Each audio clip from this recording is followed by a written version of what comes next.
నాయన మేమందరం ఇలా కూడి నిన్ను స్తుతించే భాగ్యం ఇచ్చావయ్యా. నీకు లెక్కలేని స్తుతి దేవ తండ్రి నాయన. నాని ఇప్పటి వరకు తండ్రి మీరు పాటలో ఉన్నారు ప్రభు. తండ్రి నాయన ఆరాధనలో మీరు ఉన్నారు ప్రభు నాయన. నీకు వందనాలు స్తోత్రాలు ప్రభు తండ్రి నాయన. నాయన నీ సేవకురాలు వాక్యపరిచి చేయించుండగా ప్రభు తండ్రి నాయన. ఆ పెట్టుపై తండ్రి నాయన ఆత్మలు ఉంచండి ప్రభు. నీ అభిషేకాన్ని ఉంచండి ప్రభు తండ్రి నాయన. నాయన ఏ వాక్యాన్ని వింటావు ప్రభు తండ్రి ఆ వాక్యాన్ని మర్చిపోకూడదు ప్రభు నాయన. నేను మీరు విడిచిపెట్టి వారిగా మమ్మల్ని ఉంచొద్దు ప్రభు నాయన. నాయన విన్న వాక్యానికి ప్రభు నాయన మీరు నీ కట్టండి ప్రభు తండ్రి. ఆ బిడ్డ ద్వారా మీరు మాకు ఏమి చెప్పబోతున్నారో ప్రభు తండ్రి నాయన.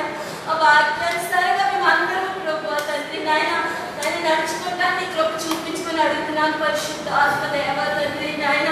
నాయన నేను ఎంతో భయంకరమైన దినాల్లో ఉన్నాం ప్రభు నాయన తండ్రి నాయన. ఈ భయంకర దినాల్లో కూడా ప్రభు తండ్రి మమ్మల్ని ఎంతగానో ఆదరించావు ప్రభు. నీకు వందనాలు స్తోత్రాలు దేవ తండ్రి నాయన. ఇక్కడికి వచ్చిన ప్రతి బిడ్డని మీరు జ్ఞాపకం చూసుకోండి ప్రభు. రావాల్సిన వారి తండ్రి తోడుకి రండి.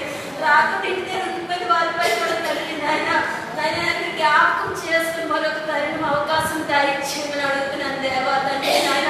నీ సేవకురాలు ద్వారా తండ్రి నాయన మృత్యుకోరు వాక్యాన్ని తండ్రి నాయన మీరు కట్టి తండ్రి నాయన వాక్యానుసారంగా మేము జీవించే కృప మాకు దయచేయమని నీ కొద్ది వినుకుని పాసాన్ని చేర్చుకోమని మహిమ ఘనత ప్రభావం మీరే పొందుకోమని శక్తిగా వేస్తున్నాము అడుగుతున్నాము మా బాబు తండ్రి.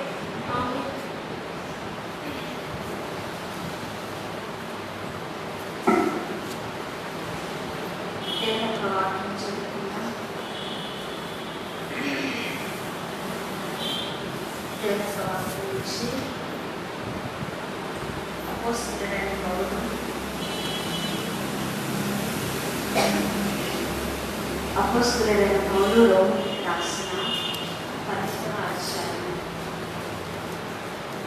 అపోస్తలుడైన పౌలు రోమీయులకు రాసిన 12వ అధ్యాయము 10వ వచనం నుంచి 12వ వచనంలో కలిసి చదువుతున్న అందరినీ కూడా మరొకసారి చెప్తాను మాటని. అపోస్తలుడైన పౌలు రోమీయులకు రాసిన పత్రిక 12వ అధ్యాయము 10వ వచనం నుంచి 12వ వచనాలు చదువుకుంటాం.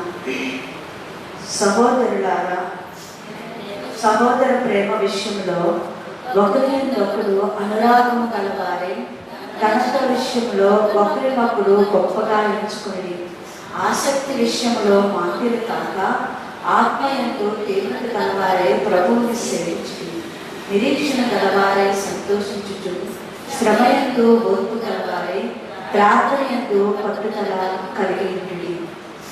దేవుని మాటలు దీవించినగాక.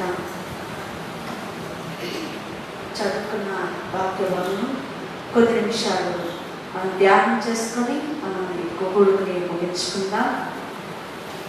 అపోస్తలుడైన పౌలు గారు రోమాకి వెళ్ళాలని, రోమాలో సంఘం కట్టాలని ఎన్నోసార్లు ఆశపడ్డాడు, వెళ్ళాలనుకున్నాడు, కానీ వెళ్ళలేకపోయాడు.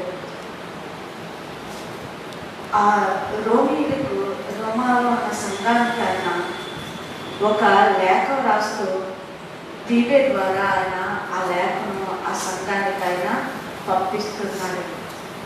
ఆయన ఆ లేఖను రాస్తూ ఉండగా ఆ లేఖలో ఆయన ఆ సంఘాన్ని ఉద్దేశించి,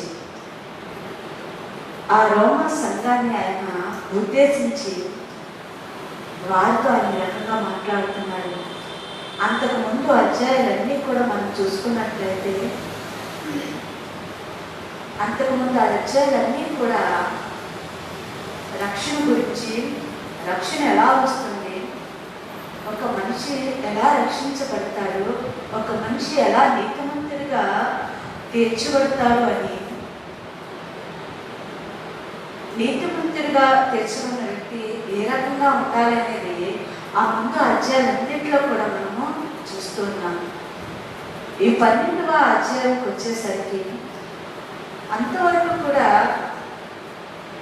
ఆ సంఘ రక్షణ వారు నీతిమంతులుగా ఎలా తీర్చబడాలని గురించి ఆయన మాట్లాడిన తర్వాత అపోస్తలుడైన పౌలు గారు ఆ రోమా సంఘాన్ని ఉద్దేశించి, ఆ సంఘస్థులను ఉద్దేశించి, రక్షింపబడిన వారు, నీతిమంతులుగా తీర్చబడిన వారు ఏ రకంగా ప్రభు కొరకు జీవించాలి, ఏ రకంగా ప్రభువులో జీవించాలి అని ఆయన ఈ లేఖ ద్వారా వారికి రాస్తూ ఉన్నాడు.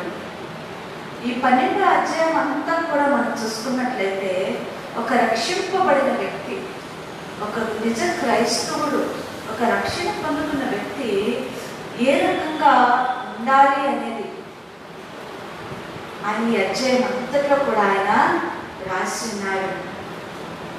పిల్లరా, రక్షింపబడిన తర్వాత మేము రక్షణ పొందుకున్నాం కదా, మేము పరలోక రాజ్యానికి మేము వెళ్ళిపోతామని అనుకోవడానికి లేదు. అంటాడు భక్తుడు, మీ రక్షణను మీరు కాపాడుకోమంటాడు. రక్షింపబడితే సరిపోదు, కానీ నీతిమంతులుగా తీర్చబడితే సరిపోదు, కానీ మన రక్షణను అన్నమాట ఇప్పటికప్పుడు మనము కాపాడుకోవాలి. ప్రకటనలో అంటాడు, నీ రక్షణ నువ్వు గట్టిగా పట్టుకోమంటాడు. మన రక్షణ మనము గట్టిగా పట్టుకోవాలి, కాపాడుకోవాలి. కాబట్టి పిల్లరా, ఒక రక్షింపబడిన వ్యక్తి ఆఖరి వరకు తన రక్షణ ఏ రకంగా కాపాడుకోగలుగుతాడు, ఏ రకంగా ప్రభు కొరకు జీవించదు. కాబట్టి సహోదరులారా, పరిశుద్ధమును దేవునికి అనుకూలమునైన సజీవ యాగముగా మీ శరీరములను ఆయనకు సమర్పించుకునని దేవుని వాత్సల్యమును బట్టి మిమ్మల్ని బతిమాలుకొనుచున్నాను. ఇట్టి సేవ మీకు యుక్తమైనది అంటారు పౌలు గారు. ఆ యొక్క సంఘముతో, రక్షింపబడిన ఆ జనాంగముతో ఆయన మాట్లాడుతూ అంటున్న మాట ఏంటంటే, పరిశుద్ధమును దేవునికి అనుకూలమునైన సజీవ యాగముగా మన శరీరములను ఆయనకు సమర్పించుకోవడమట. అది దేవునికి యుక్తమైన సేవ, దేవునికి ఇష్టమైన సేవ, ఇష్టమైన కార్యము ఏమిటి అంటే పరిశుద్ధముగాను సజీవ యాగముగా మన శరీరమును మనం ఆయనకి సమర్పించుకోవాలి అని మొట్టమొదటిగా మాట్లాడుతున్నారు. నువ్వు రక్షింపబడితే సరిపోదు, కానీ నువ్వు బాప్తిసం తీసుకుంటే సరిపోదు, కానీ నువ్వు రక్షణ పొందుకుంటే సరిపోదు, కానీ నీ పరిశుద్ధతను నువ్వు కాపాడుకోవాలి. సజీవ యాగముగా మీ శరీరములను, మీ దేహములను మీరు ప్రభువుకు సమర్పించుకోవాలని ఆయన మాట్లాడుతున్నారు. అంతేకాదు అంటాడు కిందకి వచ్చేసరికి, మీరు ఈ లోక మర్యాదను మీరు అనుసరింపకుండా ఉత్తమమును అనుకూలమును సంపూర్ణమైన దేవుని చిత్తమేదో పరీక్షించి తెలుసుకున్నట్లుగా మీ మనస్సులో మారి నూతనముల వలన రూపాంతరము పొందండి. ఒకటి, మీరు పరిశుద్ధముగా జీవించండి, సజీవ యాగంగా మీ శరీరములను ప్రభువుకి మీరు సమర్పించుకోండి. ఇది దేవునికి ఇష్టమైన సేవ అని ఆయన మాట్లాడుతూ ఉన్నారు. అంత మాత్రమే కాదు, కానీ మీరు ఈ లోక మర్యాదను మీరు అనుసరించకూడదు. ఈ లోక మర్యాదను మీరు అనుసరించకుండా ఉత్తమమును అనుకూలమైన సంపూర్ణమైన దేవుని చిత్తమేంటో దాన్ని పరీక్షించుకొని, దాన్ని తెలుసుకొని, మీ మనస్సునట రోజు రోజుకి దినదినము మీ మనస్సునట మార్చుకొని నూతనమైన అనుభవంలోనికి మీరు రావాలి. రూపాంతరపు అనుభవంలోనికి మనము రావాలి. ప్రతిరోజు కూడా మనము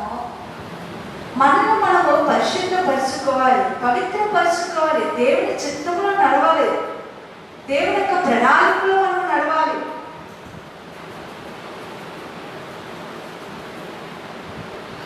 రూపాంతరపు అనుభవంలోనికి మనము వెళ్ళాలి. రక్షణ పొందుకున్నాం, దేవుని సన్నిధికి వస్తున్నాం, వాక్యం వింటున్నాం, మానకుండా ప్రార్థన సిద్ధపాటు ప్రార్థనకు వస్తున్నాం, ఆదివారపు ఆరాధనకు వస్తున్నామని ఏదో వస్తున్నాము వెళ్ళిపోతున్నామని కాదు, కానీ మనమట దినదినము కూడా రోజు రోజుకి మన ఆత్మీయ జీవితంలో ఎదుగుదల అనేది రావాలి, రూపాంతర అనుగుణానికి రావాలి అంటారు పౌలు గారు. మహిమ నుండి అధిక మహిమలోనికి మనము వెళ్ళాలి.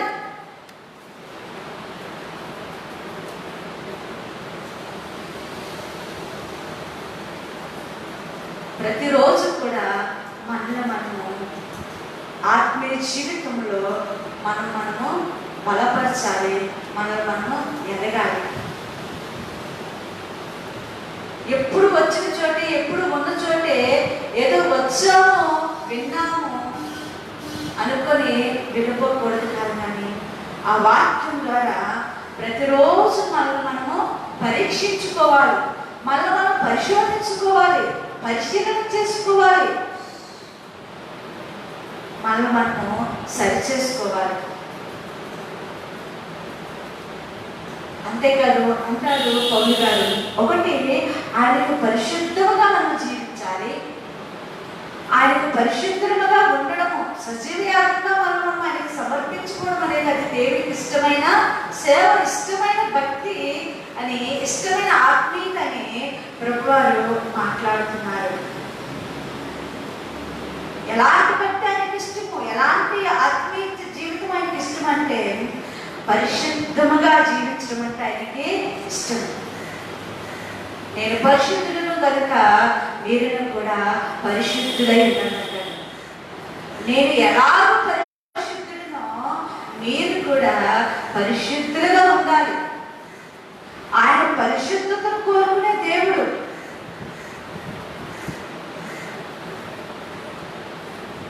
మన పరిశుద్ధతను ఆయన ఇష్టపడుతున్నాడు. కాబట్టి అంటాడు పౌలు గారు సంఘంతో, ఇదిగో రోమా సంఘమా, మీరు రక్షింపబడ్డారు, ఇదిగో మీ పరిశుద్ధతను మీరు కాపాడుకోండి, ఈ లోక మర్యాదను మీరు అనుసరించొద్దు, దేవుని చిత్తం ఏదో పరీక్షించి తెలుసుకోండి, దేవుని చిత్తానుసారంగా నడుచుకోండి, దేవుని వాక్యానుసారంగా నడుచుకోండి, దినము కూడా దేవుని యొక్క వాక్యము చేత పరివర్తన చెందండి, రూపాంతరముల అనుభవంలోనికి మీరు రావాలి అంటూ ఆయన ఒక పెద్ద నిష్ఠిస్తున్నాడు. తర్వాత తను తాను ఎంచుకున్న తగిన దానికంటే ఎక్కువగా ఎవరు కూడా ఎంచుకోకూడదు, ఎవరు కూడా తను గొప్ప చేసుకోకూడదు, అతిశయించకూడదు, గర్వపడకూడదు. తను తాను ఎంచుకున్న దగ్గర కంటే ఎవరు కూడా ఎక్కువగా ఎంచుకోకూడదు. అంతేకాదు అంటాడు, అందరూ కూడా సహోదర ప్రేమను మీరు కలిగి ఉండాలంటాడు. సహోదర ప్రేమను మీరు కలిగి ఉండాలి. 9వ వచనం అంటాడు, మీ ప్రేమ నిష్కపటమైనది ఉండాలి, చెడ్డదాన్ని మీరు అసహించుకొని మంచి దాన్ని హత్తుకొని మీరు ఉండాలి. చెడ్డదాన్ని మీరు అసహించుకొని, చెడ్డ పనులు, చెడ్డ క్రియలు, చెడ్డ ఆలోచనలు, చెడు తలంపులు, చెడ్డ మాటలు,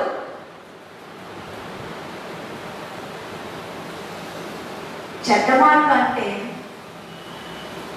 దేవుడికి వ్యతిరేకమైనవన్నీ కూడా, దేవుడి యొక్క వాక్యానికి వ్యతిరేకమైనవన్నీ కూడా చెడ్డ మాటలే. చెడ్డ పనుల్ని, చెడ్డ వాటిని మీరు అసహించుకొని మంచి దానిని మీరు హత్తుకొని ఉండాలి. ఇంకా మీ హృదయాల్లో, మీ మనసుల్లో చెడుకి ఏమాత్రం కూడా చోటు ఇవ్వకూడదు, స్థానం ఇవ్వకూడదు, అవకాశం ఇవ్వకూడదు. మంచిది చేయడానికి ఆశపడాలి, మంచిని గురించే ఆలోచించాలి, మంచిని గురించే మాట్లాడాలి, ఎప్పుడూ కూడా పాజిటివ్గా మాట్లాడాలి తప్ప నీ నోట వెంబడి ఎప్పుడు కూడా నెగిటివ్ మాటలు, చెడ్డ మాటలు, వ్యర్థమైన మాటలు, ముసలమ్మ మాటలు, చెడు ఆలోచనలు, చెడు తలంపులు మీ మనసుకు కానీ, మీ తలంపులు కానీ, మీ హృదయాలకు కానీ రాకూడదు. మంచిని మాత్రమే మీరు హత్తుకోవాలి. మంచిని మాత్రమే మీరు చూడాలి అంటాడు కీర్తనకారుడు. వ్యర్థమైన వాటిని చూడకుండా నా కన్నుల్ని త్రిప్పివేయ్యా అంటాడు.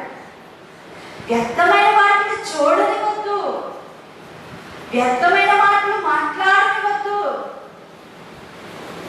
పౌలు గారు అంటారు తిమోతికి రాస్తూ, అపవిత్రమైన వట్టి మాటలకు నువ్వు విముక్తుడు కమ్మంటాడు. అపవిత్రమైన వట్టి మాటలకు మనం ఎప్పుడు కూడా దూరంగా ఉండాలి. ఒకవేళ ఎవరైనా మన దగ్గరకు వచ్చి ఆ రకంగా మనతో మాట్లాడినా, ఒకవేళ వారి గురించో ఎవరి గురించో మనతో మాట్లాడినా కూడా మాతో ఆ విషయాలు చెప్పొద్దని చెప్పేసేయాలి. చెడ్డ మాటలు మాట్లాడటము ఎంత తప్పో ఎంత పాపమో వాటిని వినడం కూడా అంతే పాపం.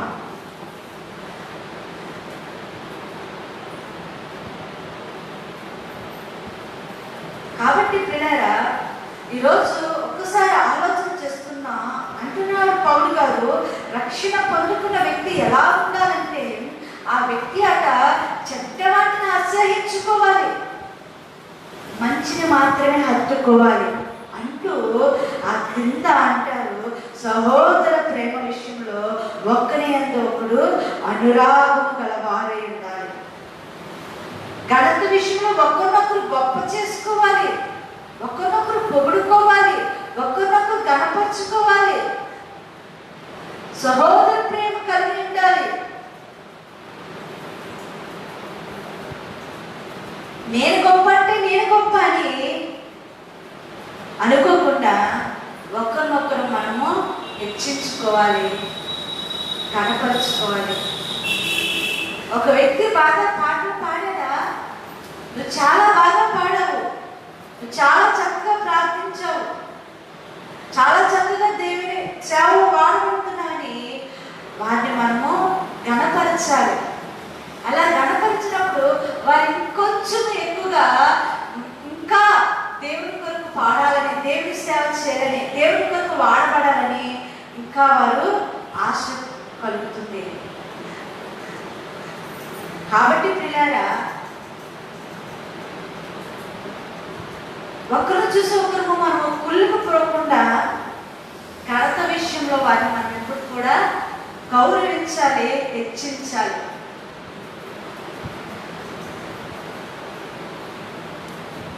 అంటూ ఆఖరణ అంటారు, మీ ఆసక్తి విషయంలో మీరు మందులుగా ఉండకూడదు. దేవునికి ఆసక్తి విషయంలో మీరు మాంద్యులు కాకూడదు.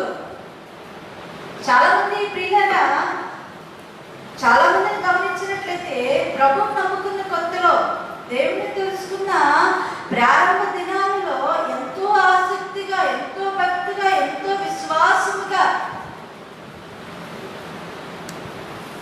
ఎంతో చక్కగా సమయానికి ముందే వచ్చి కూర్చొని దేవుని యొక్క వాక్యాన్ని వింటూ ఉంటారు.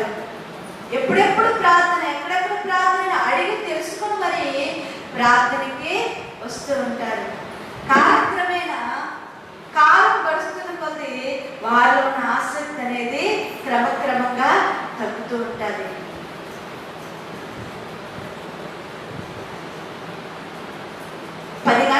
ఆరాధన 10 అన్న సమయం 10 గంటలకి అని అనగానే కరెక్ట్గా 10 అయ్యేసరికల్లా కూడా మందిరంలో వచ్చి కూర్చుండిపోతారు.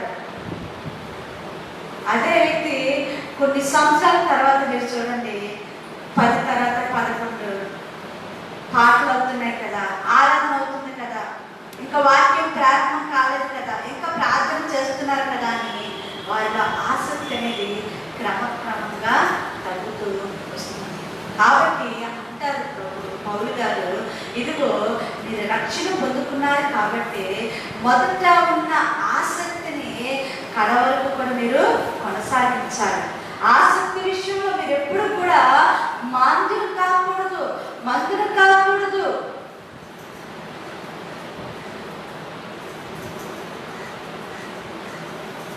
ఎఫెసీ సంఘముతో ఆయన అంటున్న మాట అదే, ఎఫెసీ సంఘమా నీ క్రియలు బాగున్నాయి, నీ సహనం బాగుంది, అన్నీ బాగున్నాయి, కానీ నీ విడిచిపెట్టేశావు.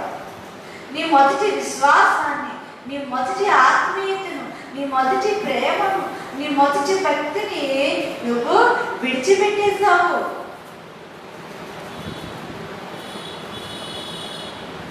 ఒక్కసారి ఆలోచన చేసుకున్నాం పిల్లారా. ఈరోజు ఒకవేళ మనము అదే పరిస్థితిలో ఉన్నామేమో. రక్షింపబడిన తొలి దినాల్లో ఉన్న ఆసక్తి ఈరోజు మనలో ఉండట్లేదేమో.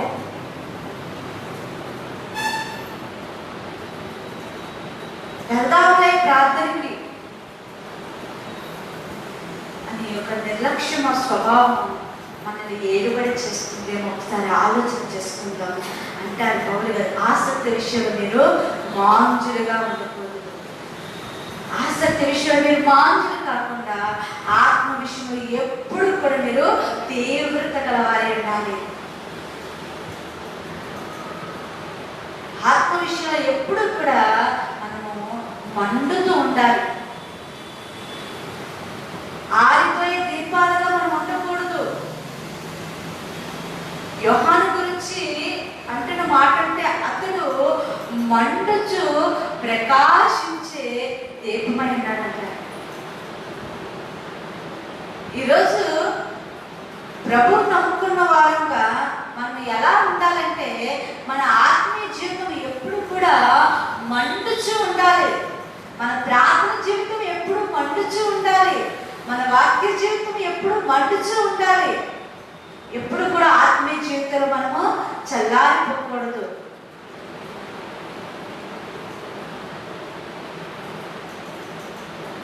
ఒక్కసారి ఆలోచన చేసుకుందాం. ఈరోజు ఎలా ఉన్నాం మనం? ఆత్మ విషయంలో తీవ్రత గలవారమే ఉంటున్నామా? దేవుడి కొరకు మండేవారుగా ఉంటున్నామా? నేనంటుంటే ఒకరిని చూసి ఒకరు మండిపోవట్లే, ఒకరిని చూసి ఒకరు కోపంతో మండిపోయి రగిలిపోవట్లేదు. కానీ దేవుని విషయంలో మనము మండాలి. ఆత్మ విషయంలో మనం మండాలి. రోషం కలవారుగా ఉండాలి.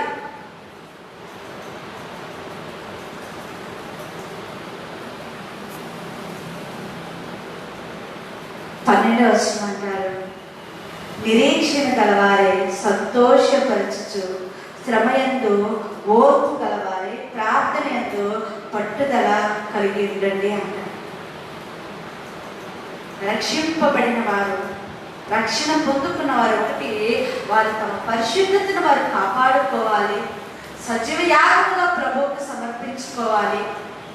రెండోది వారు ఈ లోక మర్యాదను అనుసరించకుండా ఈ లోకపు పోకడల్లో, ఈ లోకపు పద్ధతుల్లో, ఈ లోకపు అలవాట్లలో, ఈ లోకపు ఆచారాల్లో వారు పోకుండా దేవుని చిత్తమేదో పరీక్షించి తెలుసుకొని దేవుని చిత్తములో నడవాలి. అన్నాడు సహోదర ప్రేమను కలిగి ఉండాలి. ఘనత విషయంలో ఒకరినొకరు హెచ్చించుకోవాలి. ఆసక్తి విషయంలో మాంజులు కాకూడదు.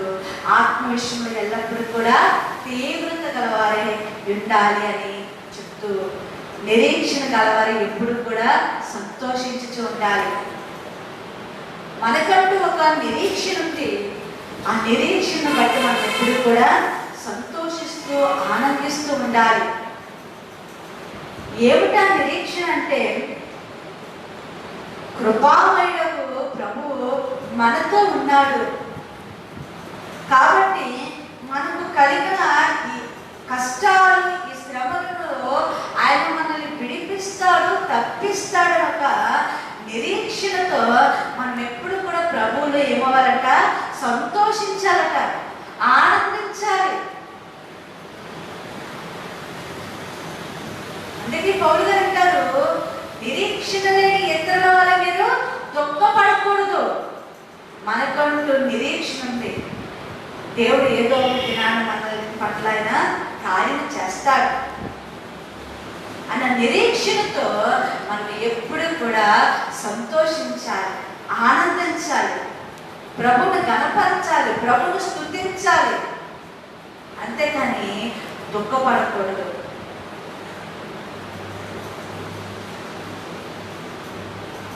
కృపామైన దేవుడు మనతో ఉన్నారు. ఆయన మనల్ని తప్పకుండా ఆయన విడిపిస్తాడు. ఐగుప్తులో నుంచి ఇశ్రాయేలుని విడిపించిన దేవుడు ఈ శ్రమ నుంచి కూడా, ఈ కష్టాల నుంచి కూడా నన్ను విడిపిస్తాడన్న నిరీక్షణతో మనము ప్రభువులో సంతోషించాలి. ఏమంటే ఒక ప్రశ్న, ఈరోజు మన జీవితంలో దేవుడు ఎన్నో కార్యాలు చేశాడు, లేదని ఎవరు కూడా చెప్పలేము. ఎన్నో కార్యాలు, ఎన్నో పరిస్థితుల్లో నుంచి ఆయన మనల్ని విడిపించాడు, విడుదలిచ్చాడు. నిజంగా ఈరోజు మనం ఇలా ఉన్నామంటే అది దేవుని యొక్క గొప్ప కార్యం, అది గొప్ప అద్భుతం. అది మన గ్రామం చుట్టూ, ఈవెన్ మన గ్రామంలో కూడా ఆ వైరస్ ప్రాకింది. కానీ ఈరోజు బయట ప్రాంతాలతో, బయట గ్రామంతో పోల్చుకుంటే మన గ్రామంలో ఒకరు ఇద్దరికి మాత్రమే వచ్చి పోయింది. కానీ ఎవరికి కూడా ఎటువంటి ప్రాణ నష్టం కూడా కలగలేదు. మన ఆరాధనలో పాడుకున్నట్లుగా ఏ తెగులు కూడా మన ఇంటికి రాకుండా, ఏ ఆపదలు కూడా మన దరికి రాకుండా ఆయన మనల్ని ఎంతగానో కాపాడుతూ వచ్చాడు. ఈరోజు మనం ఇలా ఉండడమే గొప్ప కార్యము, గొప్ప అద్భుతము, దేవుడి కృప. ఏంటి, మన దగ్గరలోనే నాయకుడు ఆ ప్రాంతంలో గ్యాస్ లీకేజ్ ఎంతో మంది చనిపోయారు.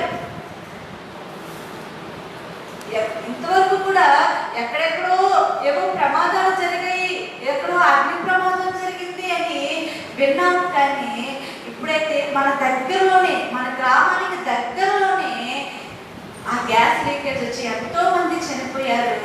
11-12 ప్రాంతాల వరకు కూడా మన గ్రామం కూడా గ్యాస్ అనేది ఎక్కువగా వచ్చినది. అయినప్పటికీ కూడా ఎవరికి ఎటువంటి ప్రమాదం కూడా కలగడం లేదు. అలా ఆలోచిస్తే ఎన్నో కార్యాలు, ఎన్నో ప్రమాదాలు, మనం బయటకు వెళ్తున్నప్పుడు, మనం వస్తున్నప్పుడు దేవుడు ఎన్నో పరిస్థితుల్లో మనల్ని ప్రమాదాల దగ్గరికి వచ్చి ఆ దగ్గరలో మనం తప్పించిన రోజులు ఎన్నో ఉన్నాయి.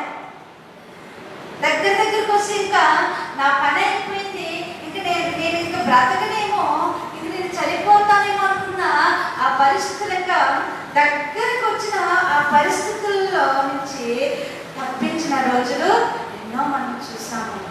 అలాంటి పరిస్థితుల్లో నుంచి, అలాంటి భయంకరమైన దినాల నుంచి, ఆ తెగుళ్ళ నుంచి, ఆ ప్రమాదాల నుంచి తప్పించిన దేవుడు, విడిపించిన దేవుడు, కాపాడిన దేవుడు ఆయన ఇప్పుడు కూడా మనల్ని కాపాడుతాడు. ఆయన ఇప్పుడు కూడా మనల్ని రక్షిస్తాడు, ఇప్పుడు కూడా మనల్ని విడిపిస్తాడు. ఆయన నిన్న నేడు నిరంతరం కూడా ఒకే రీతిలో ఉండే దేవుడమ్మ మన దేవుడు. నిన్నొకలాగా మొన్నొకలాగా మారిపోయిన దేవుడు కాదు. మనుషులు ఆ రీతిగా మారిపోతారేమో. యాకోబు అంటాడు, లాభాన్ని చూసినప్పుడు, ఇదిగో లాభాన్ని చూడగానే నిన్న మొన్నట్లాగా లేదు అంటాడు. మనుషులు మారిపోతారు. నిన్న ఒకలా ఉంటారు, ఈ రోజు ఒకలా ఉంటారు. నీ దగ్గర అన్నీ ఉన్నప్పుడు ఒకలాగా ఉంటారు, నీ దగ్గర ఏమీ లేనప్పుడు ఒకలాగా మారిపోతారు. కానీ నా దేవుడు మారే దేవుడు కాదు, ఆయన మార్పు లేని దేవుడు. ఆయన హల్లెలూయా, ఆయన మార్పు లేని దేవుడు. నిన్న నేడు నిరంతరం ఏకరీతిగా ఉండే దేవుడు ఆయన. ఆ రోజు నిన్ను తప్పించిన దేవుడే ఈ రోజు కూడా నిన్ను తప్పిస్తాడు. ఆ రోజు కాపాడిన దేవుడే ఈ రోజు కాపాడుతాడు. ఆ రోజు నీ కుటుంబంలో మేలు చేసిన దేవుడే. ఎన్నో అప్పులతో, ఎన్నో ఆర్థిక సమస్యలతో సతమతమవుతూ, నలిగిపోతూ, కృంగిపోతూ ఇంకా చావే శరణం అనుకున్న ఆ దినం నీకు కాపాడిన దేవుడు ఈ దినం నీకు నీ సమస్యల నుంచి నేను విడిపించలేడా, నేను తప్పించలేడా? కాబట్టి నిన్న నేడు నిరంతరం ఏకరీతిగా ఉండే దేవుడు మనతో ఉన్నాడు. ఇమ్మానుయేలు, మనతో ఉన్నవాడు ఎవరంటే ఇమ్మానుయేలు. మనం ఎప్పుడు కూడా ఆ నిరీక్షణతో మనము సంతోషించాలి, కానీ అధైర్యపడకూడదు, దుఃఖపడకూడదు, కృంగిపోకూడదు. ఎల్లప్పుడూ కూడా ప్రభువులో ఆనందించాలి. అదే మాట అంటాడు, ఆనందించండి. మరలా చెప్పుదు, మీరు ఆనందించండి. ప్రభువులో ఉన్నప్పుడు మనము ఆనందించాలి, సంతోషించాలి. వాక్యానికి వస్తున్నాను. అంటాడు, నిరీక్షణ గలవారే సంతోషించుచు శ్రమయందు ఓర్పు గలవారే మీరు ఉండండి అంటాడు పౌలు గారు. ఈ యొక్క అధ్యాయం అంతా కూడా రోమా సంఘంతో ఆయన మాట్లాడి, రక్షింపబడిన సంఘంతో, రక్షింపబడిన బిడ్డలతో, జనాంగంతో, క్రైస్తవులతో దేవుడు మాట్లాడుతున్న మాటలు ఇవన్నీ కూడా. ఒక రక్షింపబడిన వ్యక్తి ఏ రకంగా ఉండాలి, ఏ రకంగా జీవించాలి, ఏ రకంగా నడుచుకోవాలి, ఎలా తన సాక్ష్యాన్ని కాపాడుకోవాలి, ఎలా తన రక్షణ కాపాడుకోవాలని ఆయన మాట్లాడుతున్నాడు. అంటాడు, ఒక చక్కని మాట అంటాడు, శ్రమయందు ఓర్పు గలవారిగా మీరు ఉండాలి.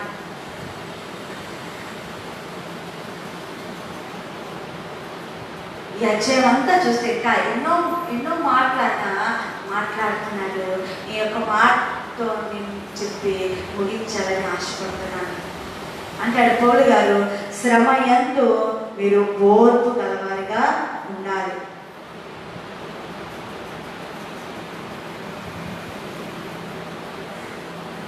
అదే రోమీయులకు రాసిన పత్రికలో 5వ అధ్యాయంలో, రోమీయులకు రాసిన పత్రిక 5వ అధ్యాయంలో 3వ వచనం చదువుకుందాం. అంతేకాదు శ్రమ ఓర్పును, ఓర్పు పరీక్షను, పరీక్ష నిరీక్షణను కలుగు చేయనని ఎరిగి శ్రమల యందును అతిశయపడుదము అంటారు పౌలు గారు. శ్రమ ఓర్పును, ఓర్పు పరీక్షను, పరీక్ష నిరీక్షణను మనకి కలుగ చేస్తుంది. ఈ యొక్క శ్రమలట మన జీవితంలో మనకి ఏమి కలుగజేస్తాయి అంటే, మనలో ఓర్పును కలుగజేస్తాయి. క్రైస్తవ విశ్వాస జీవితంలో శ్రమలు అనేవి సాధారణమైనవి. క్రైస్తవులకి కాదు, మనుషులకి శ్రమలు సర్వసాధారణం. అంటారు పెద్దలు, కష్టాలు, రోగాలు మనుషులకు రాకపోతే రాళ్ళకు వస్తాయా అంటారు. కాబట్టి కష్టాలు, బాధలు, శ్రమలు, రోగాలు, వ్యాధులు ఇవన్నీ కూడా మనిషి జీవితంలో అవి సర్వసాధారణమైనవి. ఒక భాగం జీవితంలో అవి ఒక భాగం. అవి వస్తూ ఉంటాయి, అవి పోతూ ఉంటాయి. ఇప్పుడు ఈ శ్రమలు వస్తాయి, పోతుంది, మళ్ళీ రేపు ఇంకో శ్రమ వస్తుంది, మళ్ళా పోతుంది, మళ్ళా ఇంకో శ్రమ వస్తుంది, అవి పోతాయి.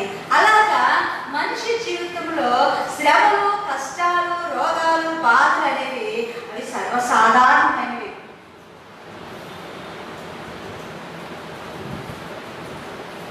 ప్రభువును నమ్ముకున్నంత మాత్రాన శ్రమలు రావు అనడానికి లేదు. చాలా మంది అనే మాట ఏంటంటే, మీరు ప్రభువు నమ్ముకున్నారు కదా, మీకు కష్టాలు రావడం ఏంటి, మీకు రోగాలు రావడం ఏంటి, మీకు వ్యాధులు రావడం ఏంటి, మీరు ప్రభువుని నమ్ముకున్నారు కదా అంటారు. ఏమంటే ప్రభువుని నమ్ముకుంటే మేము మనుషులం కాదా? ప్రభువుని నమ్ముకున్నంత మాత్రాన వారికి భార్య, బిడ్డలు, కుటుంబం అంటూ లేదా? వారికి శరీరమే కదా, వారికి రోగాలు వస్తాయి, వారికి బాధలు ఉంటాయి, వారికి వ్యాధులు ఉంటాయి, సమస్యలు ఉంటాయి. వారు కూడా మనుషులే. కాబట్టి ప్రియులారా, శ్రమలు అనేవి సర్వసాధారణము. ఇంకో రకంగా చెప్పాలంటే, ప్రభువు నమ్ముకున్న వారికి ఇంకా ఎక్కువ శ్రమలు వస్తాయి. మామూలు వారితో మనం పోల్చుకున్న దానికంటే ప్రభువుని నమ్ముకుంటే శ్రమలు రావు అనడానికి లేదు. ప్రభువుని నమ్ముకుంటే ఇంకా ఎక్కువ శ్రమలు వస్తాయి, అధికమైన శ్రమలు వస్తాయి. యోహాను రాసిన సువార్తలో 16వ అధ్యాయము 33వ వచనం ఒకసారి చదువుకుందాం. యోహాను సువార్త 16వ అధ్యాయము 33వ వచనం చదువుకుందాం. మీకు సమాధానం కలిగినట్లు ఈ మాటలు మీద చెప్పుచున్నాను. లోకంలో మీకు శ్రమ కలుగును, అయినను ధైర్యం తెచ్చుకొని నేను లోకమును జయించి ఉన్నాను. చాలా స్వయాన్ని యేసుక్రీస్తు ప్రభువే అంటున్న మాట ఏంటంటే, లోకంలో మీకు శ్రమ కలుగుతుంది, లోకంలో మీరు ఉన్నప్పుడు మీకు శ్రమ వస్తాయి, కానీ అయినను కూడా మీరు ధైర్యం తెచ్చుకోండి, నేను లోకాన్ని జయించేశాను. అవేమి మిమ్మల్ని చేయలేవు,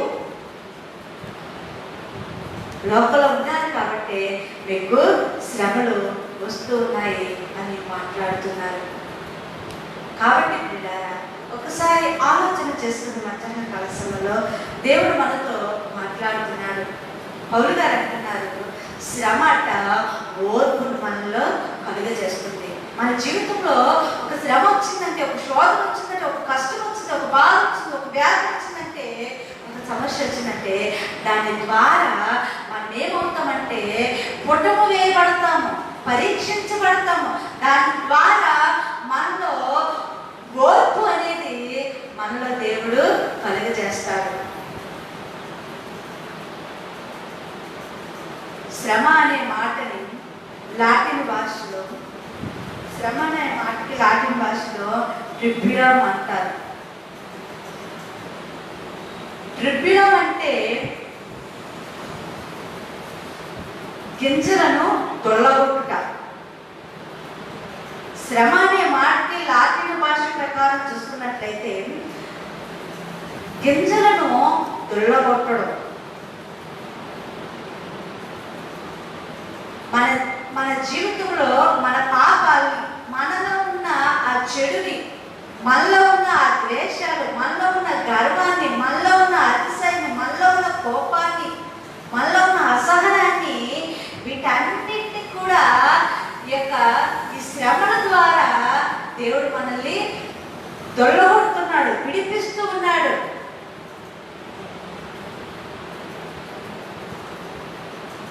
ఈ శ్రమల ద్వారా మనలో గర్వాన్ని ఆయన అణిచివేస్తున్నాడు, మనలో ఓర్పును పుట్టిస్తున్నాడు. ఆత్మీయ జీవితంలో, విశ్వాస జీవితంలో ఒక స్థిరమైన ప్రవర్తన గల వారిగా, ప్రభువుకు స్థిరుడుగా ఉండినట్లుగా దేవుడు మన జీవితంలో ఈ శ్రమలు అనేవి పెడుతూ ఉన్నాడు. చాలా మంది వీటి తెలియక కష్టం రాగానే, శ్రమలు రాగానే ప్రభువును విడిచిపెట్టి వెళ్ళిపోతున్నారు.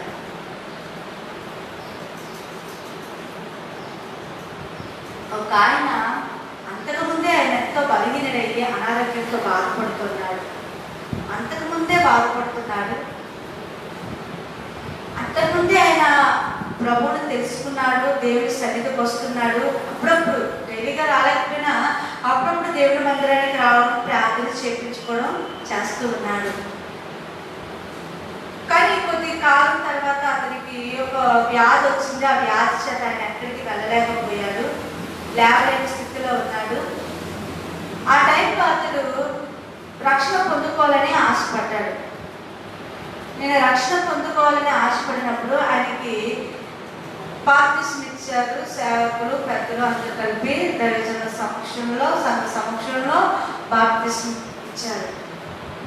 ఇచ్చి కొద్ది దినాలు ఆయన బాగానే ఉన్నాడు, అంతా బాగున్నాడు. అలా కొద్ది రోజులు అయిపోయిన తర్వాత ఒక సంవత్సరం వరకు, 2 సంవత్సరాల వరకు కూడా ఎంతో బాగున్నాడు, ఆరోగ్యంగా ఉన్నాడు. తర్వాత ఆయన చనిపోయాడు. ఒక వ్యక్తి అంటాడు ఆయన గురించి వచ్చి మాట్లాడుతూ, ఇదిగో బాప్తిజం తీసుకోవడం ద్వారా ఆయన చనిపోయాడు అంటారు, రక్షణ పొందుకోవడం ద్వారా ఆయన చనిపోయాడు అని ఆయన మాట్లాడుతున్నారు. కాబట్టి పిల్లరా, చాలా మందికి ఈ విషయం తెలియదు.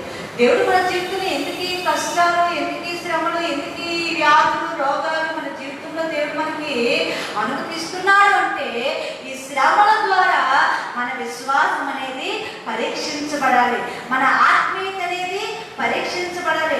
మనలో ఉన్న ఓర్పుని, మనలో ఉన్న సహనాన్ని దేవుడు బయటికి తీసుకురావడానికి మనలో ఈ శ్రమలు అనేవి ఆయన పెడుతున్నాడు. ఈ శ్రమలే లేకపోతే మనము ఎప్పుడు కూడా అదే గర్వము, అదే అతిశయంతో మనము జీవిస్తుంటాం. కాబట్టి వాటిని పెట్టడం ద్వారా దేవుడు మనలో ఒక రకమైన పరివర్తన తీసుకొస్తున్నాడు. మన విశ్వాసాన్ని మెరుగుపరుస్తున్నాడు, మన ఆత్మీయ జీవితాన్ని మెరుగుపరుస్తున్నాడు. ఎన్ని శ్రమలు వచ్చినా కూడా తట్టుకుని నిబ్బరాన్ని, ధైర్యాన్ని దేవుడు మనకి అనుగ్రహిస్తున్నాడు. కాబట్టి ప్రియులారా, ఒకసారి ఆలోచన చేసుకుందాం. అంటాడు పౌలు గారు, శ్రమల ద్వారా శ్రమ మీకు ఓర్పును పుట్టిస్తుంది. కాబట్టి ఈ శ్రమలు మన జీవితంలో ఎందుకు వస్తున్నాయి? చాలా మందిలో ఒక ప్రశ్న ఉంటుంది, నేను ఎంత భక్తిగా ఉంటున్నాను కదా, ఇంత భక్తిగా నమ్మకంగా ప్రార్థనకు వస్తున్నాను కదా, వాక్యం చదువుతున్నాను కదా, నేను మరలా నాకెందుకు ఇన్ని శ్రమలు వస్తున్నాయి, నాకెందుకు ఈ కష్టాలు వస్తున్నాయని చాలా మందిలో ఒకసారి సాతాను ఆ ప్రశ్న వారి ఆలోచనలో పుట్టిస్తాడు. ఈరోజు ఆ శ్రమల ద్వారా మనము మెరుగుపరచబడాలి. మనలో ఒక రకమైన ఆత్మీయమైన ధైర్యాన్ని మనలో నింపడానికి దేవుడు మనకి శ్రమల్ని అనుమతిస్తున్నాడు. కాబట్టి ప్రియులారా, ఒకసారి యాకోబు పత్రిక చదువుకుందాము. యాకోబు పత్రిక 1వ అధ్యాయము, యాకోబు 1వ అధ్యాయము 2వ వచనం చదువుకుందాము. సహోదరులారా, విశ్వాసమునకు కలుగు పరీక్ష ఓర్పును పుట్టించని మీరు నానా విధమైన శోధనలో పడినప్పుడు అది మహా ఆనందమని ఎంచుకున్నది. చాలమ్మా, అంటే నా సహోదరులారా, మీ విశ్వాసమునకు కలుగు పరీక్ష ఓర్పును పుట్టించని ఎరిగి మీరు నానా విధములైన శోధనలో పడినప్పుడట అది మహానందముగా మీరు ఎంచుకోవాలట. ఎందుకు శ్రమలను మనము మహానందముగా ఎంచుకోవాలి అంటే, అంటాడు, ఇది ఈ శ్రమలట మీ విశ్వాసమునకు కలుగు పరీక్ష. మీ విశ్వాస జీవితానికి కలిగే పరీక్ష, అది మీలో ఓర్పును పుట్టిస్తుంది. కాబట్టి మీరు ఆ శ్రమలు వచ్చినప్పుడు మీరు మహానందముగా ఎంచుకోవాలి. ఆ శ్రమలే కనుక మన జీవితంలో లేకపోతే మనము దేవుళ్ళలో సంపూర్ణులుగా ఉండలేము. అంటాడు కింద వచనంలో 4వ వచనం, మీరు సంపూర్ణులను అన్నాకులను ఏ విషయంలోనైనా కొదువులేని వారిని ఇంటున్నట్లుగా ఓర్పు తన క్రియను కొనసాగింపనేది. మీరు సంపూర్ణులుగా మారాలి అంటే, మీరు సంపూర్ణులు అవ్వాలంటే అసలు దేవుడి యొక్క అరిష్టం ఏంటి, అసలు దేవుడి యొక్క కోరిక ఏమిటంటే మనము క్రీస్తుకు కలిగిన సమానమైన సంపూర్ణతలోనికి మనము రావాలి. దేవుడు మనకి ఎందుకు దైవజనులు ఇచ్చినాడు, ఈ దేవుడు మనకి ఎందుకు ఈ వాక్యాన్ని ఇచ్చినాడు, దైవ సేవకులు ఇచ్చినాడు, సువార్తికులు ఇచ్చినాడు, ఎందుకు ఇచ్చినాడు అంటే దానికి గల కారణము మనమట క్రీస్తుకు కలిగిన సమాన సంపూర్ణతలోనికి మనము రావడం కొరకు దేవుడు తన దైవజనుల ద్వారా, సేవకుల ద్వారా, తన వాక్యం ద్వారా దేవుడు మనల్ని ఏం చేస్తున్నాడంటే ఆయన మనల్ని సరి చేస్తున్నాడు, పుటమ వేస్తున్నాడు. ఎందుకంటే మనము సంపూర్ణం అవ్వాలి. సగం సగం భక్తిని ఆయన ఇష్టపడే దేవుడు కాదు. అంటాడు ఇర్మియాలో, మీరు పూర్ణ మనస్సుతో పూర్ణ ఆత్మతో మీ దేవుడిని యెహోవాను కూర్చుని వెతికిన ఎడల మీరు ఆయనను కనుగొంటారు. పూర్ణ మనస్సుతో మనం ఆయన వెతకాలి. సగం సగం విశ్వాసం, సగం సగం భక్తితో కాదు, పూర్ణ మనసుతో ఆయన వెతకాలి. మనం ప్రభువులో మనము సంపూర్ణంగా మనము ఆయన్ని వెంబడించాలి. సగం లోకం సగం దేవుళ్ళలో ఉండడం కాదు, సంపూర్ణులుగా ఆయనకు మనము అప్పగించుకోవాలి. కాబట్టి పిల్లారా, ఒక్కసారి ఆలోచన చేసుకుందాం. ఈరోజు అంటాడు పౌలు గారు, యాకోబు గారు, మీరు సంపూర్ణ అవ్వాలి అంటే అనునాకులను అంటే అంగ అంగవైకల్యము గలవారు. మీరు సంపూర్ణులను, అంగవైకల్యము లేని వారిగా, అంటే ఏ లోపము లేని వారిగా, ఏ విషయంలో పొదువు లేని వారిని ఉన్నట్లుగా ఉండాలి. అంటే ఓర్పు తన క్రియను కొనసాగించనివ్వండి. మీ ఆత్మీయ జీవితంలో, మీ భక్తి జీవితంలో, మీ విశ్వాస జీవితంలో మీకు ఏ లోపం, మిమ్మల్ని చూసినప్పుడు వీరిలో ఏ తప్పు లేదు, ఏ నేరం లేదు, ఏ దోషం లేదు, అసలు ఏ రకమైన పాపము కూడా మన ప్రభువుని చూసినప్పుడు ఆయన గురించి అంటున్న మాట ఏంటంటే వీళ్ళు ఏ దోషము కూడా కనబడట్లేదు. ఈరోజు మనల్ని చూసినప్పుడు కూడా ఇదిగో వీళ్ళు ఏ దోషము లేదు, వీరిలో ఏ నేరము లేదు, ఏ తప్పుదము లేదు అని ప్రభు మన గురించి చెప్పున్నట్లుగా, ఏ విషయంలో పొదువు లేని వారిని మనం ఉండునట్లుగాట ఓర్పును అన్ని కొనసాగింపునని అంటున్నాడు. మనం సంపూర్ణంగా మారాలి అంటే మనం ఏ లోపం లేని వారుగా, మనం ఏ పాపము లేని వారుగా, ఏ దోషము లేని వారుగా మనము ప్రభు ఎదుట ఏమంటాడైనా ఎఫెసీయులకు రాసిన పత్రికలో మీరు నిర్దోషమైన, నిష్కలంకమైన, పరిశుద్ధమైన, మహిమగల సంఘముగా తన ఎదుట దేవుడు మనల్ని నిలవబెట్టుకోవాలని ఆయన ఆశపడుతున్నాడు. నిర్దోషమైన సంఘముగా, పరిశుద్ధమైన సంఘముగా, మహిమగల సంఘంగా మనం ఆయన ఎదుట నిలవబడాలి అంటే, మనం సంపూర్ణం అవ్వాలి అంటే, ఏ లోపం లేని వారుగా మనల్ని చూసినప్పుడు వీళ్ళు ఏ దోషము లేదు అని ప్రభు చెప్పుకునేలాగా మనం ఉండాలంటే ఈ లోపల మనము ఓర్పును మనము కొనసాగించాలి. శ్రమల్లో మనము ఓర్చుకోవాలి. శ్రమల్లో మనము ఓర్పును మనము అలవర్చుకోవాలి. ఎప్పుడైతే మనము శ్రమల్లో ఓర్పును కలిగి ఉంటామో అప్పుడే మనము దినదినము కూడా దేవుల్లో సంపూర్ణులుగా మనము మారగలుగుతాము. కాబట్టి పేతురు అంటాడు, బంగారం అంట అది అగ్ని పరీక్షకు అది శుద్ధపరచబడుతుంది. అది అగ్ని పరీక్ష వల్ల బంగారం అనేది ఎలాగైతే శుద్ధపరచబడుతుందో నీ విశ్వాసం కూడా ఈ శ్రమల ద్వారా శుద్ధపరచబడుతుంది. కాబట్టి ఎందుకు నా జీవితంలో ఈ కష్టాలు, ఎందుకు నా జీవితంలో ఈ బాధలు, ఈ శ్రమలు, ఈ కన్నీళ్ళు, ఎంతకాలం ఈ బాధలు అని బాధపడుతున్నానేమో అంటాడు దేవుడు. ఈ శ్రమలు నీలో ఉన్న నిన్ను దేవుడికి సంపూర్ణులుగా, అనునాకులుగా, ఏ లోపం లేని వ్యక్తిగా దేవుడు మార్చుకోవడం కొరకు దేవుడిని జీవిత శ్రమలను ఆయన అనుమతించినాడు. నీలో ఒక రకమైన ఓర్పును, సహనాన్ని, నీలో ఉన్న ఆ గర్వాన్ని, నీలో ఉన్న అహంకారాన్ని, నీలో ఉన్న అతిశయాన్ని, నీలో ఉన్న ఆడంబరాన్ని పోగొట్టి నిన్ను దేవుని దగ్గర నిన్ను తగ్గించుకునే వారిగా ఉండడానికి కొరకే దేవుడు మన జీవితంలో ఈ శ్రమలను ఏర్పాటు చేస్తున్నాడు. ఇలా ఆ మార్పు వస్తే సిలువలో ప్రభువారిని ఎంతో మంది గాయపరిచారు, బాధపరిచారు, అవమానపరిచారు, వెక్కిరించారు, ఎగతాళి చేశారు, హింసించారు. ఒక్క హింస కాదు, ఒక్క బాధ కాదు, ఒక్క రకంగా కాదు, ఇంకా శరీరం అంతా, దేహం అంతా, వాక్యం చెప్తుంది శరీరం అంతా కూడా నలగొట్టబడ్డదట, చాలు దొన్నబడ్డదట. కొరడాలతో కొడుతూ ఉంటే శరీరంలో మాంసము పిచ్చులుగా నేలగా పడిపోతూ ఉంటుంది.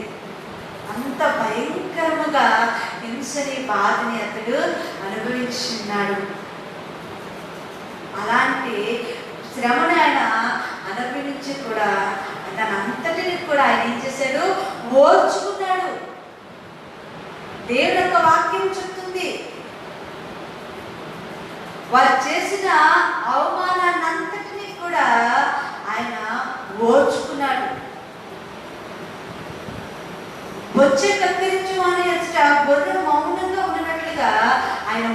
ఓర్పుగా ఉన్నాడు, ఓర్చుకున్నాడు. కాబట్టి ఈరోజు మనందరికీ రక్షణ వచ్చింది. హల్లెలూయా.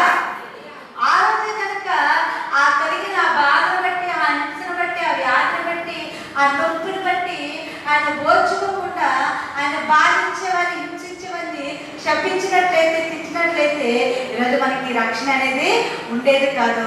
మనం ఇలా ఉండేవాడిని కాదు. ఆ రోజు ఆ బాధ అంతటి కూడా ఆ సిలువలో ఆయన ఓర్చుకున్నాడు.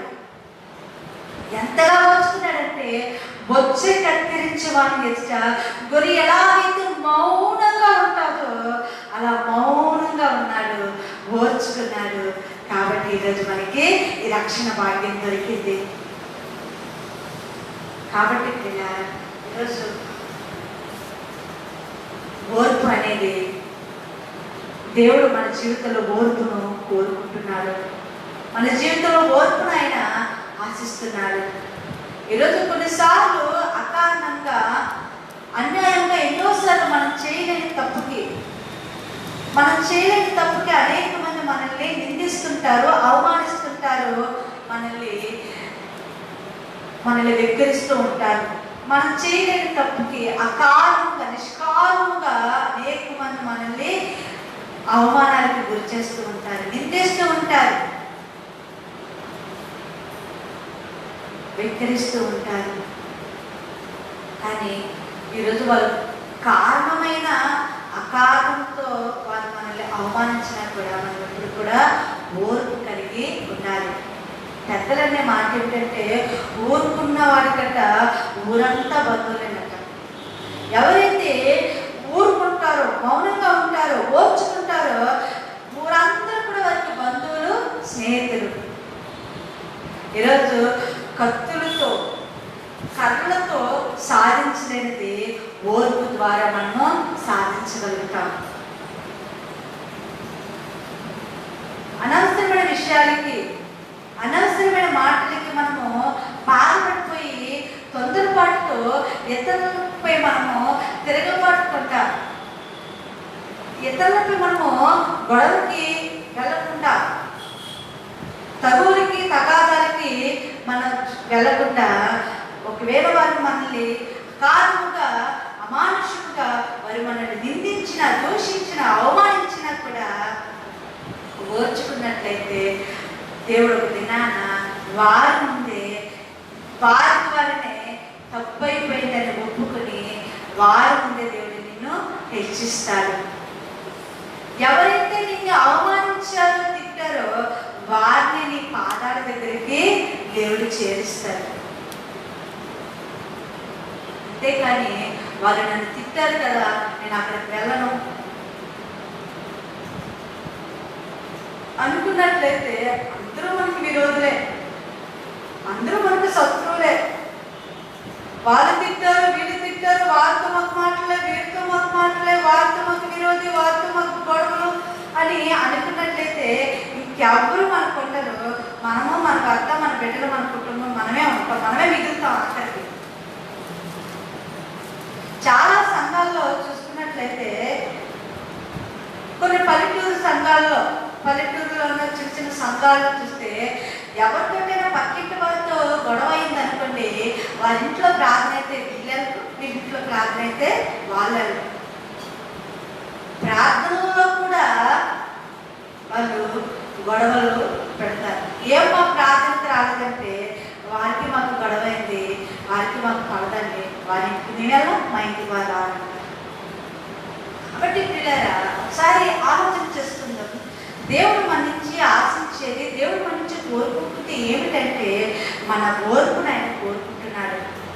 ఆఖరిలో ఒక మాట చెప్పి నేను ముగిస్తాను. ప్రసంగి గ్రంథము 10వ అధ్యాయము,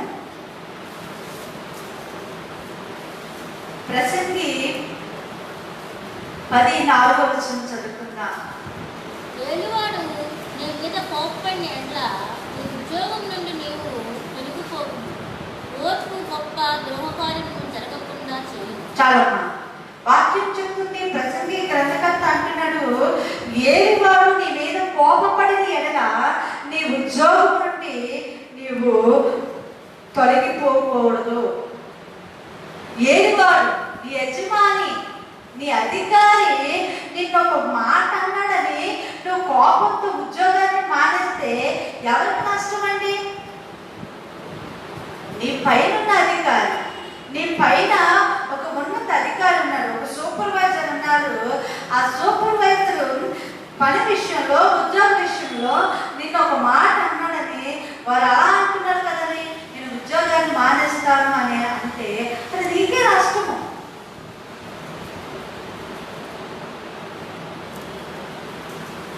స్కూల్లో టీచర్ కొట్టాడు కదా అని నేను స్కూల్కి ఇంకెళ్ళను అని అంటే ఎవరికి నష్టం? ఆ బిడ్డకే నష్టం.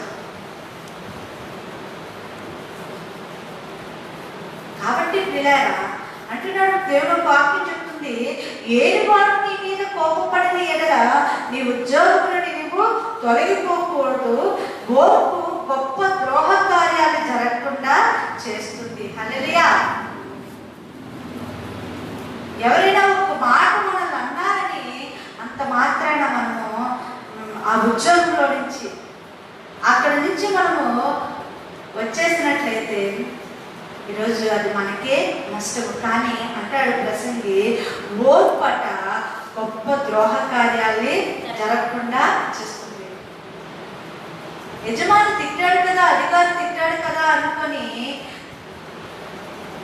నువ్వు కోపగించుకోకుండా కొద్ది నిమిషాలు నా కొరకే కదా తిట్టాడు, నేను తప్పు చేశాను కదా నన్ను తిట్టాడు, నేను సరిగా పని చేయలేకపోవట్టే కదా నన్ను తిట్టాడు అని కొద్ది నిమిషాలు నువ్వు ఓర్చుకున్నట్లయితే నీ ఓర్పు గొప్ప ద్రోహ కార్యాలు జరగకుండా అది నిన్ను ఆపుతుంది, కాపాడుతుంది.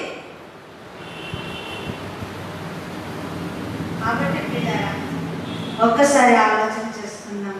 దేవుడు మనతో మాట్లాడుతున్నాడు. కయీను అలాగే ఇదిగో దేవుడు తన తమ్ముడైన హేబెలు అర్పణను అంగీకరించాడు, కయీను అర్పణను అంగీకరించలేదు. దాంతో కయీను కోపగించుకున్నాడు. వాక్యం చెప్తుంది, కయీను ముఖము చిన్నబుచ్చుకొని ఇంకా తన తమ్ముడిపై ద్వేషాన్ని పెంచుకొని తన తమ్ముడిని ఆయన చంపివేస్తున్నాడు. కొద్ది నిమిషాలు పోనీలే కదా, నా అర్పణ స్వీకరించకపోతే ఏమైంది, నా తమ్ముడు అర్పణ దేవుడు స్వీకరించాడు కదా, నా అర్పణలో ఏదైనా దోషం ఉందేమో, నా అర్పణలో ఏదైనా లోపం ఉందేమో, నేను దేవుడికి ఇష్టమైన రీతిగా నేను అర్పించలేకపోయానేమో, కానీ దేవుడు నా తమ్ముడు యొక్క అర్పణను అంగీకరించాడు కదా అని కొద్ది నిమిషాలు కయీను ఆలోచించి ఓర్చుకుని ఉన్నట్లయితే ఈరోజు హేబెలు చనిపోయేవాడు కాదు, కయీను దేశమని అయ్యేవాడు కాదు. కాబట్టి పిల్లలు దేవుడు మన నుంచి కోరుకుంటుంది మన ఓర్పు. క్రైస్తవ విశ్వాసం ఉండవలసిన ఒక గొప్ప లక్షణం అయిపోవాలి. చాలా మంది అంటారు, ఏంటి నీకు ఎంత కోపం అంటే, కోపం అది నా స్వభావం అంటే, అది నా పుట్టుకతోనే వచ్చిందని అంటారు. ఈరోజు ఓర్పు అనేది అది మన స్వభావం అయిపోవాలి. అది మన స్వభావం కాదు, దేవుని స్వభావం కూడా. ఈరోజు మనము క్రీస్తుకు కలిగిన సమాన సంపూర్ణతలోనికి మనము వెళ్ళాలి అంటే దేవునికి ఉన్న ఆ ఓర్పు, సిలువలో ఆయన ఎలాగైతే ఎంతమంది అవమానించినా నిందించినా కూడా ఎలాగైతే తను ఓర్చుకున్నాడో అదే ఓర్పును మనము కలిగినప్పుడే మనము క్రీస్తుకు కలిగిన సమాన సంపూర్ణులుగా మారగలుగుతాం. కాబట్టి ఒకసారి ఆలోచన చేసుకుంటాం. దేవుడు మనతో మాట్లాడుతున్నాడు. అంటాడు పౌలు గారు, రక్షింపబడిన వారు, రక్షణ పొందుకున్న జనాంగము ఎలా ఉండాలి, ఎలా జీవించాలి అంటే వారట పరిశుద్ధముగా ఉండాలి, సజీవ యాగముగా తమ్ము ప్రభుకి సమర్పించుకోవాలి. అంతేకాదు ఈ లోక మర్యాద వాళ్ళు అనుసరించకూడదు, ఈ లోక అలవాట్లు పద్ధతులు అనుసరించకూడదు. అంతేకాదు వారట తమ్ముడు తాము ఎంచుకున్న తగిన జ్ఞానం కంటే ఎక్కువగా ఎంచుకోకూడదు, తమ్ముడు తాము గొప్ప చేసుకోకూడదు. ఘనత విషయంలో ఒకరికొకడు గొప్ప చేసుకోమంటాడు, సహోదర ప్రేమ కలిగి ఉండమంటాడు, ఆసక్తి విషయంలో మందులు కాకూడదు అంటాడు. ఆత్మ విషయంలో తీవ్రత గలవారుగా ఉండాలి అంటూ నిరీక్షణ కలవారిని ఎల్లప్పుడూ కూడా సంతోషించాలి. శ్రమలలో ఓర్పును కలిగి జీవించాలి. తమ రక్షణ వారు కాపాడుకోగలిగినప్పుడే వారు మాత్రమే దేవుని యొక్క రాజ్యంలో చేర్చబడతారు.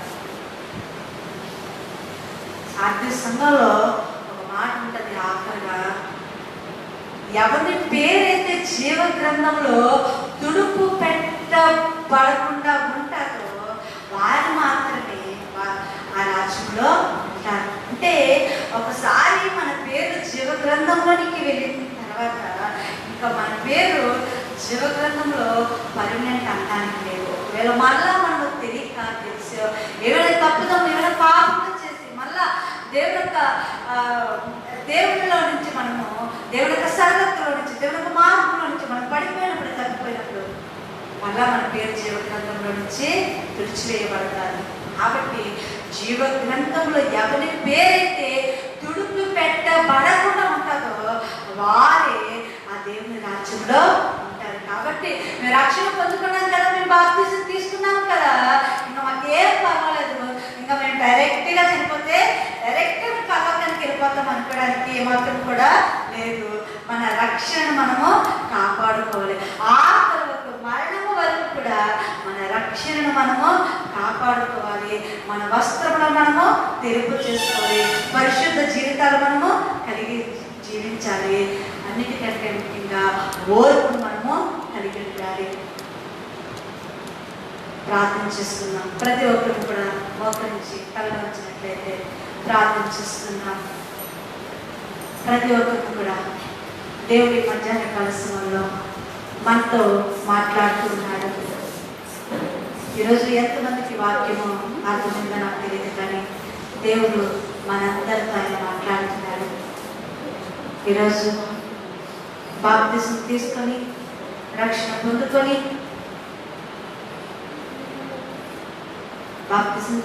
రక్షణ పొందుకొని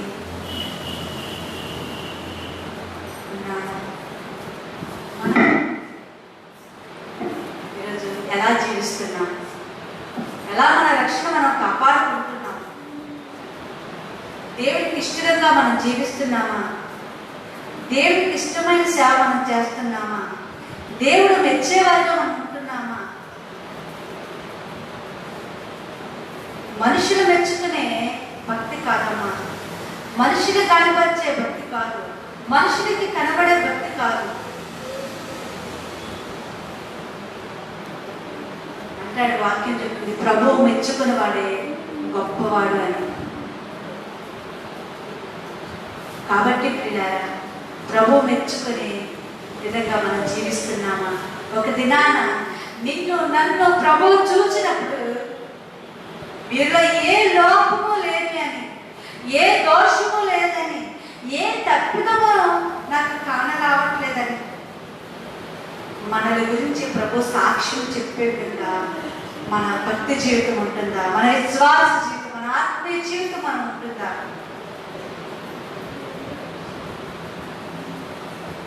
యేసుక్రీస్తుని గురించిన ప్రభు చెప్పిన మాట ఏంటంటే, ఈయన మిక్కిలి సాత్వికుడు, నేను సాత్వికుడును దేన మనస్సు గలవాడని అంటున్నాడు. ఈరోజు మనల్ని చూసినప్పుడు దేవుడు ఏ రకమైన సాక్ష్యాన్ని ఇవ్వబోతున్నాడు? మన ఆత్మీయ జీవితం ఎలా ఉన్నది? చిన్న చిన్న విషయాలకే, చిన్న చిన్న మాటలకే విరిగిపోతూ, కురుక్కుపోతూ, మూతు ముడుచుకుంటూ ఒకరి పట్ల ఒకరు సహోదర ప్రేమను కలిగి జీవించలేని వారికి అనుకున్నాము. చాలా బాధాకరమైన విషయం ఏమిటంటే, ఎప్పుడు చాలా బాధపడుతుంటాను, క్రైస్తవులు కూడా ఎప్పుడైనా మా పలానా వ్యక్తితో ఈ మాట చెప్పు, పలానా వ్యక్తి దగ్గరికి వెళ్ళు అని చెప్పినప్పుడు అంటదాన్ని, మాకు మాటలు లేవండి, మాకు ఆమెకు గొడవ వచ్చే మాట్లాడేటప్పుడు చాలా బాధ అనిపిస్తుంది. క్రైస్తవులు ఎందుకు కూడా బైబిల్ పదే పదే చెప్తుంది సహోదర ప్రేమ కలిగి జీవించమని. నేను మిమ్మల్ని ప్రేమించిన ప్రకారం మీరు ఒకరినొకరు ప్రేమించుకోండి అని దేవుని యొక్క వాక్యం పదే పదే చెప్తున్నా కూడా క్రైస్తవం ఇంటికి కూడా దేవుని యొక్క వాక్యం వీరికి కూడా మేము వారితో మాట్లాడము, వీరితో మాట్లాడము, వారితో గొడవలు, వారితో మూతు ముడుపులు, అలాంటి భక్తిని దేవుడు ఇష్టపడినమ్మా. అలాంటి మనలో పెట్టుకొని మనం ఎంత ప్రార్థన చేసినా అలాంటి భక్తిని దేవుడు నచ్చదు. ఒకసారి ఆలోచన చేసుకున్నాం పిల్లలు. అన్నాడు పౌలు గారు రోమా సంఘంతో మాట్లాడినట్లుగా ఈ దినము దేవుడు ఈ సంఘంతో మాట్లాడుతున్నాడు. ఈరోజు ఎలా ఉన్నాం మనం?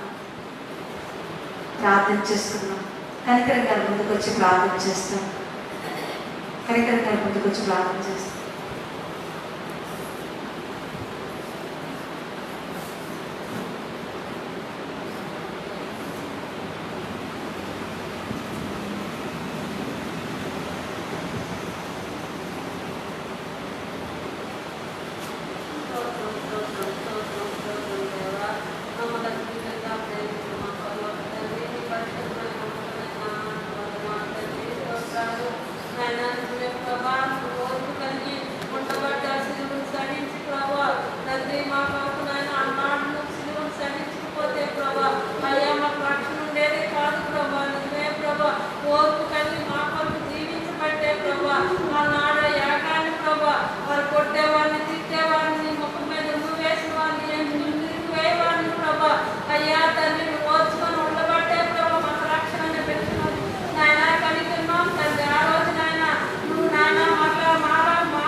అపోస్తలుడైన పౌలు ఎంతగానో ప్రభు శ్రమలు ఓర్పు కలిగి